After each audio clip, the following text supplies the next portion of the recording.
This is Jim Fry with The Con Guy. We are here with Marty Milner. Marty is one of the first in, last out, one of the guys that worked on Jaws in 1974? 74. 74. We are so excited to be here. Marty, can you do a little shout out to San Diego Comic-Con for us? San Diego Comic-Con. Hey, welcome aboard. All right. We're excited about that. So we are here standing in front of a replica of the original orca from, one of the three, right? Yes, one of two. One of two. Yes. Can you tell us a little bit about what we're looking at here, and why you? Well, first of all, I'm so sorry. Hey, Marty, can you give us a little introduction about yourself and your involvement with the Jaws movie? I was hired by Jaws in March, and I was let go in October. It's the first person they hired, the last person they let go. I was the foreman of set construction for local hire construction. So I handled all the carpentry, all the lugging, all the painting, all the communication to the organizational chart, which I was below. So I was one of the, like everyone in your audience, I'm one of the invisible people who actually do the work that makes the world work, and other people take the credit, and they're welcome to it. Wait, but you're saying that everybody else takes the credit, Marty, but you've had a super busy weekend this weekend. We are here in Martha's Vineyard right now where they filmed Jaws, and you've been kind of like a celebrity of sorts doing signings, and everybody's wanting to interview you. What's happened is people have found out that if you ask anybody who worked on Jaws more than 5 questions about a specific thing and something else, they all say, you have to ask Marty Milner, because everybody's a specialist. And everybody is a hero for 20 minutes, but the movie is pretty long. 2 hours. And I was behind the scenes creating the sets that made everybody else's credibility work. And that was my boss's job, was to make sure that I could do that. So he trained me, and we worked hand in glove to make that happen. On every single scene, it's continuity, it's color matching, it's aging, it's positioning. It's like the masts on the cabanas and the bandstand are picture perfect straight with the nice little flags waving. Looks like it's been there for 100 years. It was there for 48 hours. Oh my gosh. Can you give us some examples of some things that you worked on that some people in the audience will know? Yeah, the entire beach scene, which does not exist, didn't exist before, didn't exist afterwards. The orca boat, which is a replication right there, it was originally the Orlock, and it looked different. So it looked much different, and we remanufactured it to look like that. After we started the inside of the boat, we gutted the front cabin, we changed the ballast, we altered the mast. There was a bunch of changes made, and there was a bunch of color changes made for Joe Alves, who was the art director, production designer. Then we painted the hull with motor oil twice. Then we stapled fiberglass cloth to the oiled hull. Then we put gel fiberglass on top of that, and then another layer crisscrossed of fiberglass cloth, and then another layer of fiberglass crisscrossed, each time layering gel between in a finish coated gel. The fiberglass then set up, and we peeled the 2 hull shapes off, ground off all the staples on the inside, and ground the outside so that it was paint smooth.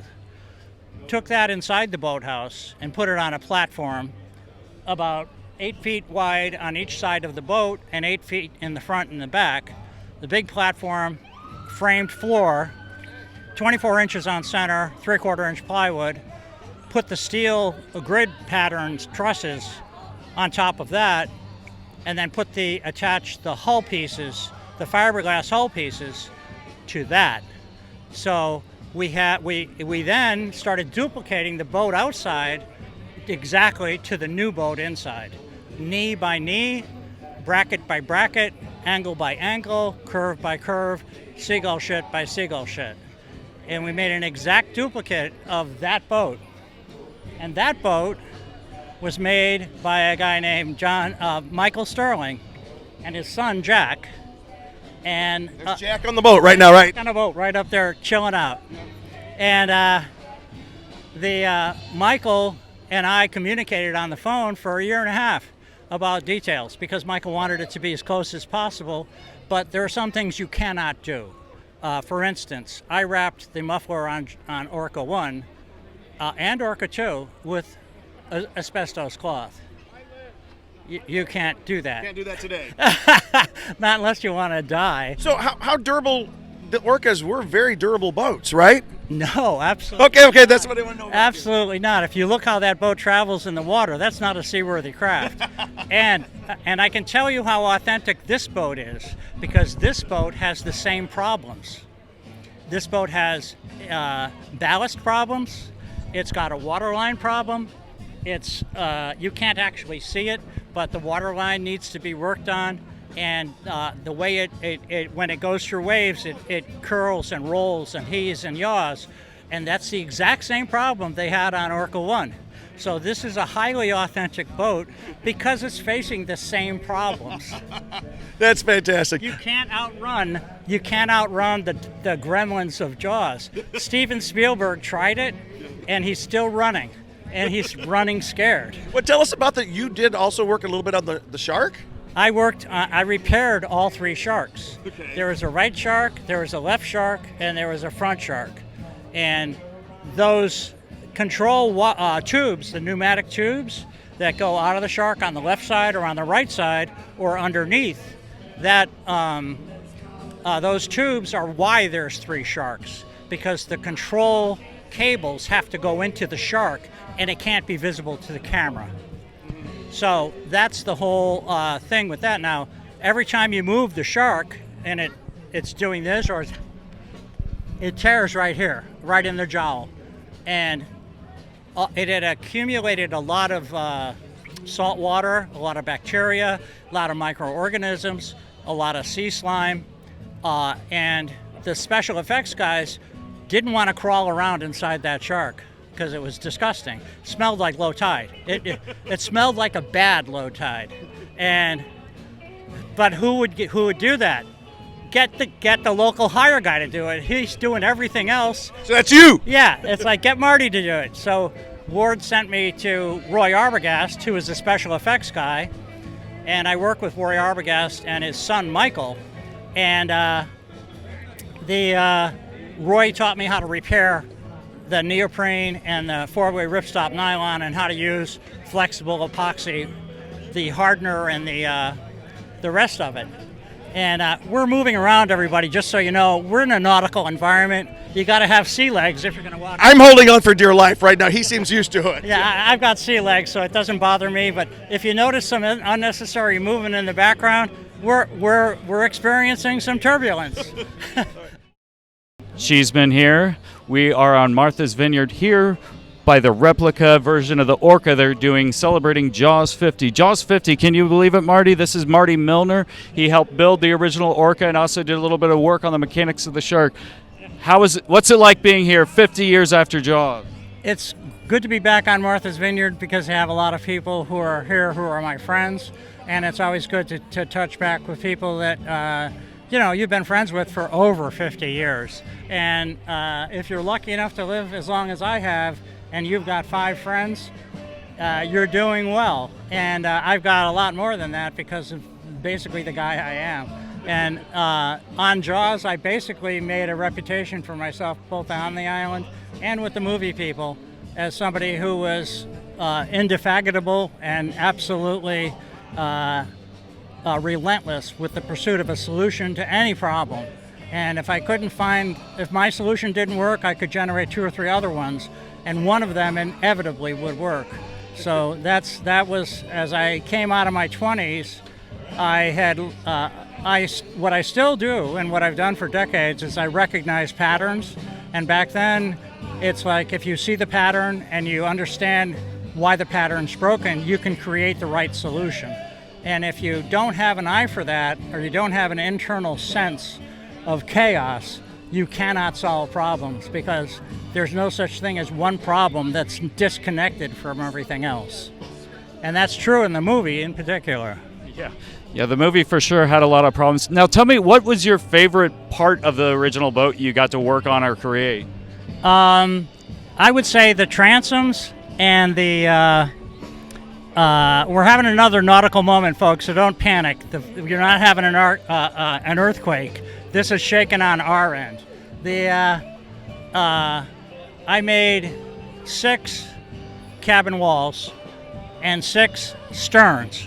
3 of them were made out of sugar pine, 3 of them were made out of balsa wood. And I made 12 sets of orca letters because we got 2 boats and 6 sterns and backup letters. So you can see the approach was to have the people shooting never stop. We could take the cabin wall out, put in a pine one, take it out, put a balsa wood one in, because we didn't know if the wood was going to be flying at Roy Scheider when the shark crashes through. And the same thing with the stern pieces. We didn't know how the balsa wood would break. We didn't know how the sugar pine would break. So, and those sterns had to be able to pull them out, push them back in again. So that was the most fun because every one of those objects that I made was identical for the fit. You could slide it in tight and throw a couple of screws into it and it would be there through the crash. And that's not an easy thing to do, but what I did worked. And all of that was destroyed, of course, but it's like it worked in the movie. It's like when the shark comes up and lays onto that transom and the transom collapses, that is what it was supposed to do. And Joe Alves, who was the production designer, the art director, his favorite scene is where the shark comes through the cabin wall. And that cabin wall thing, that's right in your face. That's literally in your face. That shark comes at you and it's going right at you. And that is basically after it's gone through the wall that I made. And it had to go through the wall that I made safely. So, and who knows how it's going to actually happen. It's always good to keep the shark safe. Yeah. Well, the shark is a major actor. We can always get somebody to replace Scheider. Yeah. What was it like seeing the shark in person? I mean, I've heard like it's a lot bigger than people think when they're like, "Wow, this thing." Because I mean, it's probably about the size of this boat, maybe not quite, but almost. And actually, right over there is where where we worked on them, and that's Shark City. So Shark City's just over there. Right across the harbor, Shark City. That's so amazing. And that's where they were birthed. So the sharks were birthed over there, and that's where I repaired them. And we made molded teeth. Roy Arbogast had this straight row of teeth, and they were all different sizes. And we poured them. Some of the teeth were hard, some are soft. And basically, when you were going to have the shark chew on a person, you used soft teeth. And when it was going to chew up wood, it used hard teeth. And Roy Arbogast's son, Michael Arbogast, was 10 years old at the time. He's a great little kid. And Roy was busy doing his thing because he's the guy who did the sharks with Bob Matty. So he asked me if I would watch Michael, and he said, just put him to work. So I had Michael help me mix epoxy, and I showed him how to set the teeth in the shark's mouth, and I had him watch me when I was doing it to make sure the alignment was correct. That rolling row of teeth has to look natural and symmetrical, and as though there's nothing wrong with it. And if one tooth is cockeyed, it gets noticed. So I had Michael doing continuity checks for me, and then I had him adjust the teeth with a pair of pliers before the epoxy setup. And then afterwards we finished up the jaws and everything. And is it true that like the teeth would go missing at times, or people would go out to the bars, meet some lady and give them the teeth? We did that constantly. I was making teeth all the time. The other part of the construction was we made presents for people who were politically influential. Like I made 5 bars that were 3 feet by 6 feet and 42 inches high, a standing drinking bar for people's basements. And then we had the Teamsters deliver them to their houses.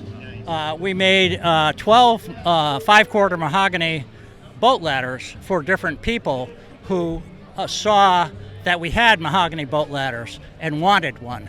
So that constant manufacture of teeth and the original Jaws t-shirt, that was like a full-time job for somebody, because we were always using, giving out teeth. And when I left the movie, I had a box of teeth, and I gave them away to kids over the years. It never really, it's not I'm not a collector per se, but little kids, that's a treasured memory. I'm sure every kid I gave a tooth to still has it. Yeah, that's amazing. You know, so that's the, so yeah. What? Do you have any shark teeth left? I've got all my own teeth, but I have no shark's teeth.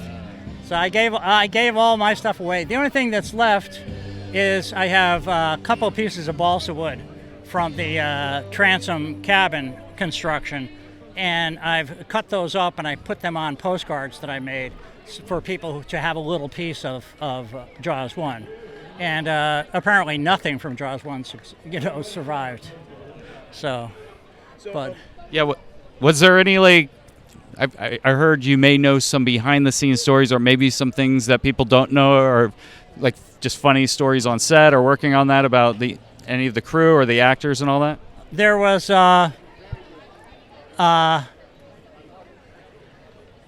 no differentiation between movie stories and Jaws crew stories. There was a great deal of human nature interaction happening all the time. There were political catfights between Hollywood professionals that were vying for some kind of brownie points with Zanuck and Brown, so maybe they could get noticed on the next movie. And if they were jealous because Steven Spielberg got a director's role and he was only 26 years old, and they felt it necessary to drag their heels and maybe screw up a little. And when we noticed stuff like that, we basically forwarded up the chain, because the movie didn't level out in terms of like what I call peak productivity. There's a word in science called entrainment. And entrainment is when you have a sine wave and it's going up and down like that, and you have another sine wave and it's slightly not matching the other, and you have another one, and you get all of the sine waves to all be exactly the same frequency. That's called entrainment. We didn't get entrainment until about halfway into the movie, and we had to get the people who were violating the rules of vibration out of the way. And I ran in the spaces because I was invisible. If you're an invisible worker in the world, that's not a defect, that's a superpower. So I wove my way around the people who were bullies and the people who were bosses and the people who were control, and I made things happen. And Ward just told me what had to happen, and he didn't tell me to do it. And I just did it, usually at 5 or 6 o'clock in the morning or at night on my way home from work, because there were things that had to be done that that's just the way politics of construction in Hollywood works. There's too much bullshit involved. So it's like when you've got, it costs $70,000 a day to run that crew. You can't lose a half a day because something's broken or something's not on the set or whatever the problem is. Whoever the saboteur is who ruined it, you have to go around those obstacles and be ready for the next 3 days shoot, and then include the weather. So that's the hardship part of it's not just a job, but it's like you might actually be able to do your job for like 10 minutes and then spend 160 minutes finagling the situation so you can do the next part of your job. So it was, and that went on for the whole summer. It was like a high stress, largely traumatic, avoiding people who were angry and belligerent. And there was, not from me, because I'm not that person, but there were people who were used to yelling and screaming and hollering and threatening people's jobs. And that was their management style. And they were in the way. They didn't produce anything. All they did was produce bad feelings. And frankly, we didn't need that. It isn't a productive activity if you're trying to accomplish something.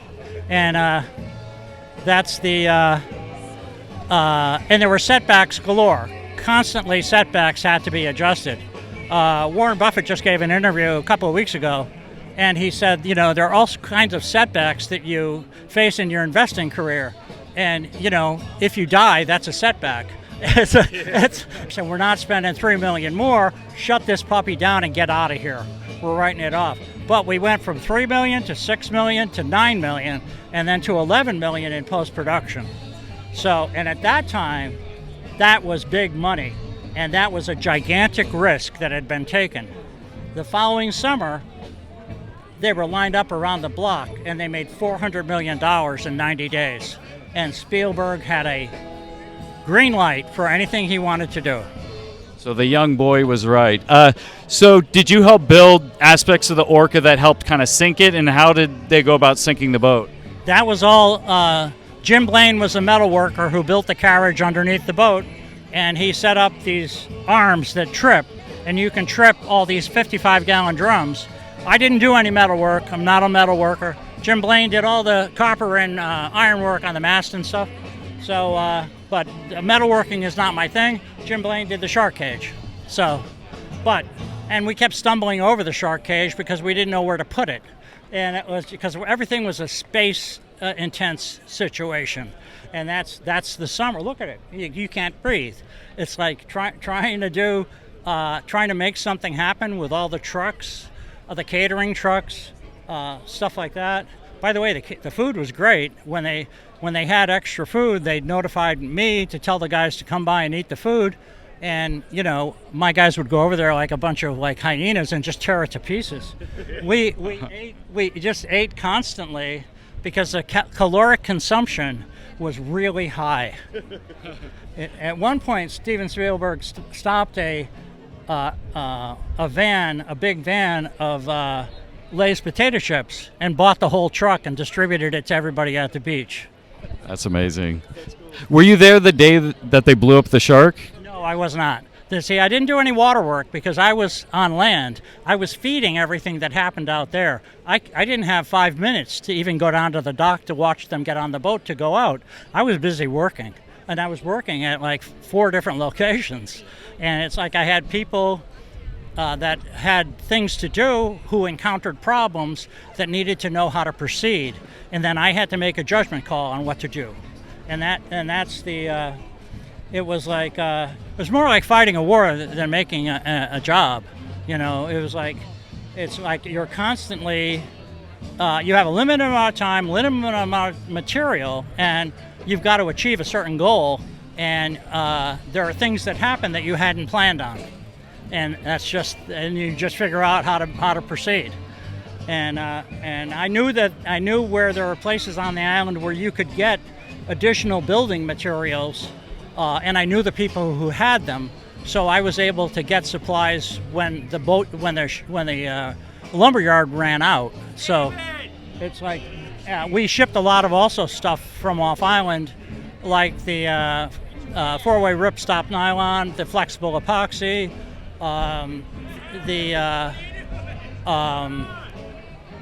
the balsa wood and the sugar pine. That all came from off island. So and some of the What a crazy day, huh? yeah, it's a great day to film too. It's a wonderful day to film here. It's just like the movie. I mean, lots of interruptions and different things. We have people here just It's chatting. made. You're trying to do your job, and what happens is everybody shows up and starts shouting, and they're here for the summer, they're here for the night, and they're screaming at the top of the lungs while you're trying to work. And what do? You keep going. You keep going. You don't hurt anybody's feelings, and you just keep going because the movie's going to be made. It doesn't matter what happens. It doesn't matter how loud it gets, and it doesn't matter who's in your way. You keep the cameras rolling, and there's no way.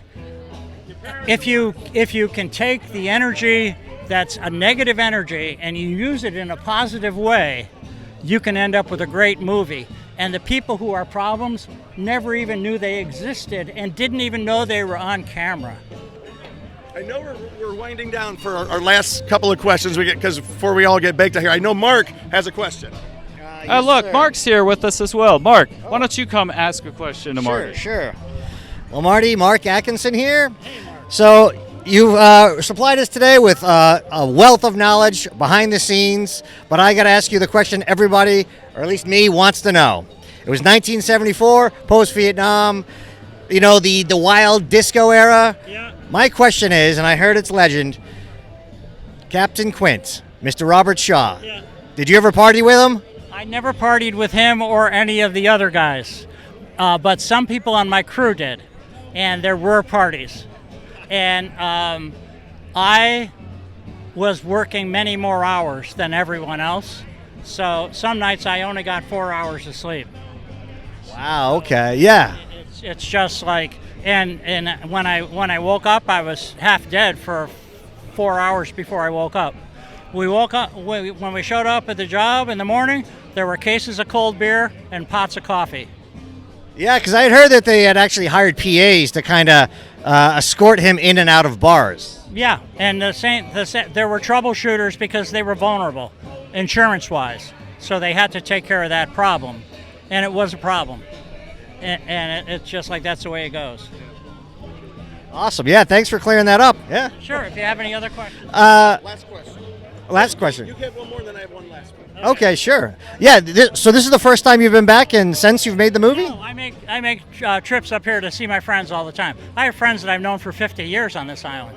If you are lucky enough to live to be my age, and you have 5 friends, you're doing a great job. I got a lot more than 5 friends. It's like I've always helped people. I'm one of those people that when people don't know who to go to, they go to me, and I get them through the other side of what's happening. It doesn't matter what it is, because I have a great experience with human nature.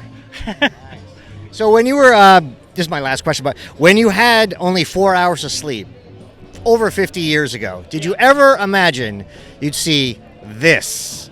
I had no idea. I had no idea they'd have a movie, and they didn't either. And Spielberg says that in interviews.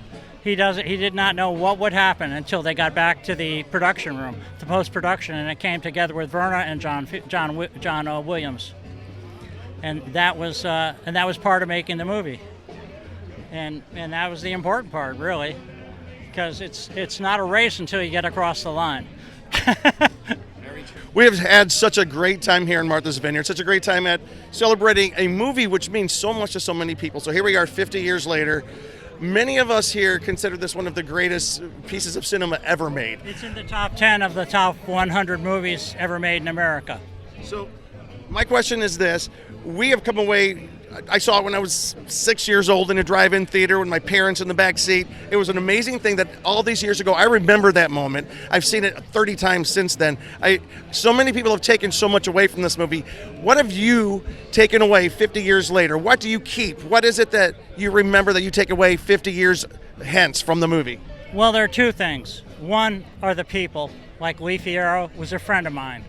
And she's first and foremost a friend, and secondarily an actor. Ward Welton was a construction foreman, but first and foremost, he's a friend of mine. Kevin Pike, he was a painter, and he turned into a special effects director, and he's a friend of mine. And basically, the message of the movie is there are 3 people. There's Quint, who's a psychotic, who's buried in a long-term trauma. There is an academic intellectual who has a very limited amount of physicality to muster for problem solving. And there is the reluctant hero of a hero with 1,000 faces, the reluctant hero, Sheriff Brody, who hates the water and cannot swim and does not want to be on the boat. He didn't say, we're going to need a bigger boat. He said, you're going to need a bigger boat. And the reason he said you're going to need a bigger boat is because he hadn't bought in. And that's that. And those 3 guys, nobody is ever going to tell you that you're going to be eaten alive. And nobody's ever going to tell a child that they're going to be eaten alive. But this movie, why people go to it is they want to find out how not to be eaten alive. They're going to either be Quint and try to fight his way out at the last minute, you're going to be Hooper, who runs and over-intellectualizes and can't do anything, doesn't know how to do anything. You can maybe get it with a dart, and then you drop the dart. What have you got? What can you add? Your intellectualism does nothing. You can't physically do anything. And then you got Martin. Are you going to step up? Are you going to do what you have to do to survive, or are you going to let yourself be eaten? That's the guts of Jaws right there. And hopefully none of you out there in Comic-Con land will ever be eaten alive. But I can tell you this, because I'm as old as I am, a couple of times in recent years I almost got eaten alive by different things. And the thing is, you have to decide. Quint, Brody, Hooper. Pick one, because when you're right up against it, you've got to be one of those. And that's the hero of 1,000 faces. And that is the most amazing way to finish our conversation with you. I so much appreciate it. Got a good finishing line. Oh, wait. We're going to let this. Okay, can you take us out then? All right, I'll take you out. Anyway, I delivered the movie. Can we just round of applause for this man right here, the hardest working man on Jaws. Thank you so much for helping us, give us something that we are cherishing 50 years on, and hopefully another 50 years. You're very welcome, and everybody drive carefully, take care of each other, hone your skills, and be ready to do battle when you have to. All right. Thank you, everybody. Jim for the Con Guy coming at you, and Mark, that was an awesome interview. So Thank you. Thank you so much. All right.